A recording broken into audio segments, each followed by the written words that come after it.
Hi, ఇది learning assessment. ఇది third సెమిస్టర్లో మనకి పేపర్ ఉంటుంది. థర్డ్ సెమిస్టర్లో మనకి 2 జనరల్ పేపర్స్, మనకు సంబంధించిన 2 సబ్జెక్ట్ పేపర్స్ అనేటివి ఉంటాయి అన్నమాట. అంటే మనం ఏ మెథడ్స్ తీసుకున్నామో ఆ మెథడ్స్ పేపర్స్ ఉంటాయి. రెండు జనరల్ అనమాట, అందరికీ సేమ్గా ఉంటుందన్నమాట. దాంట్లో ఫస్ట్ వన్ లర్నింగ్ అసెస్మెంట్ అనమాట మనం రాసేది. ఈ థర్డ్ సెమిస్టర్లో మనకి అన్ని పేపర్స్, మనం రాసే 4 పేపర్స్ మనకి 40 మార్క్స్ మాత్రమే ఉంటుందన్నమాట. దీంట్లో పార్ట్ ఏలో 5 క్వశ్చన్స్ ఉంటాయి. ఆ 5 క్వశ్చన్స్లో ప్రతి దానికి చాయిస్ అనేది ఉంటుంది. మనకి 5 క్వశ్చన్స్ రాయాలి. పార్ట్ బిలో ఒక క్వశ్చన్ ఉంటుంది, దానికి కూడా చాయిస్ ఉంటుంది. దాంట్లో మనం 1 క్వశ్చన్ రాయాలి. థర్డ్ సెమిస్టర్లో సెకండ్ జనరల్ సబ్జెక్ట్ ఏంటిదంటే అండర్స్టాండింగ్ ది సెల్ఫ్ అనమాట.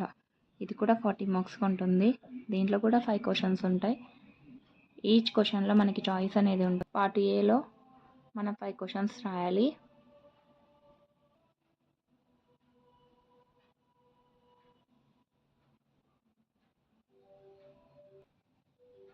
పార్ట్ బిలో కూడా సేమ్ 2 క్వశ్చన్లు ఉంటాయి. దాంట్లో మనం 1 క్వశ్చన్ రాయాలి.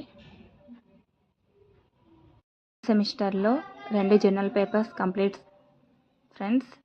ఇది పెడగాగీ ఆఫ్ మ్యాథమెటిక్స్. మనం ఓన్లీ మన బీఈడి అకాడమిక్ ఇయర్లో మన మెథడ్స్ వచ్చేది only first semester and third సెమిస్టర్లో మాత్రమే.